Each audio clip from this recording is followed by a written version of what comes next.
ایک اور اہم خبر سے آپ کو آگاہ کریں گے۔ مراکش فضائیہ کے inspector major general Mohammed Gadi کی air chief marshal Zaheer Ahmed Babar Sidhu سے ملاقات ہوئی ہے۔ ایئر ہیڈ کوارٹرز اسلام آباد میں ہونے والی ملاقات میں پاک مراکش فضائی افواج کے سربراہان کا باہمی دلچسپی کے امور بشمول عسکری تعاون، مشترکہ تربیت اور صنعتی شعبے میں اشتراک کار پر تبادلہ خیال کیا گیا۔ ایئر ہیڈ کوارٹرز آمد پر پاک فضائیہ کے چاقو چوبند دستے نے مراکشی فضائیہ کے سربراہ کو گارڈ آف آنر پیش کیا۔ Chief of air staff air chief marshal Zaheer Ahmed Babar Sidhu کا مراکشی فضائیہ کے سربراہ کے پہلے دورہ پاکستان پر نیک تمناؤں کا اظہار بھی سامنے آیا ہے۔ اہم خبر سے آپ کو آگاہ کر رہے ہیں، جہاں مراکش فضائیہ کے inspector major general Mohammed Gadi کی air chief marshal Zaheer Ahmed Babar Sidhu سے ملاقات ہوئی ہے۔ ایئر ہیڈ کوارٹرز اسلام آباد میں ہونے والی ملاقات میں پاک مراکش فضائی افواج کے سربراہان کا باہمی دلچسپی کے امور بشمول عسکری تعاون، مشترکہ تربیت اور صنعتی شعبے میں اشتراک کار پر تبادلہ خیال کیا گیا۔ مزید تفصیلات جانیں گے نمائندہ خصوصی سلمان آوان سے۔ سلمان، آگاہ کیجیے گا۔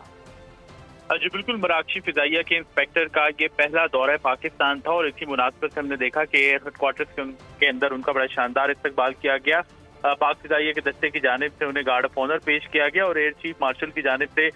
ظہیر احمد بابر سدھو کی جانب سے خاص طور پر ان کے لیے نیک تمناؤں کا اظہار کیا گیا، ان کو ویلکم کیا گیا پاکستان آمد پر، اور دونوں ممالک کی جو دیرینہ تاریخی برادرانہ تعلقات ہیں ان کا حوالہ دیتے ہوئے ایئر چیف کا کہنا تھا کہ پاکستان ایئر فورس کی خواہش ہے کہ دونوں ممالک کے درمیان، خاص طور پر فضائی افواج کے درمیان، مشترکہ تربیت کے حوالے سے جو اشتراک کار ہے اس کو مزید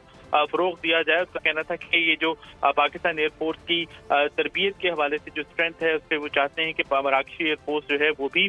مستفید ہو۔ اور اس ملاقات کے اندر ہم نے دیکھا کہ بنیادی اور حکمت عملی کی سطح کے اوپر تربیت سمیت فضائی طاقت کے مختلف پہلوؤں اور خاص طور پر جو مشترکہ تربیتی اقدامات ہیں ان کے فروغ پر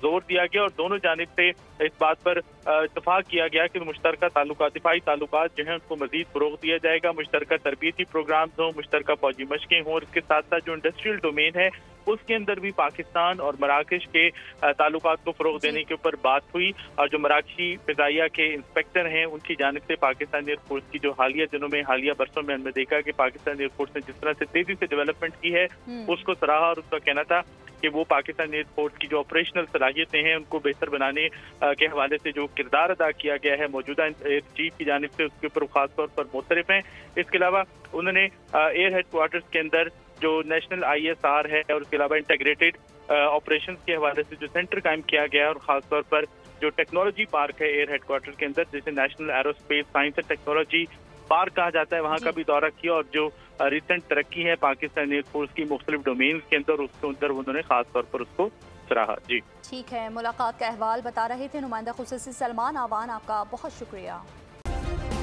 سبسکرائب کریں اور بیل دبائیں تاکہ کوئی خبر رہ نہ جائے۔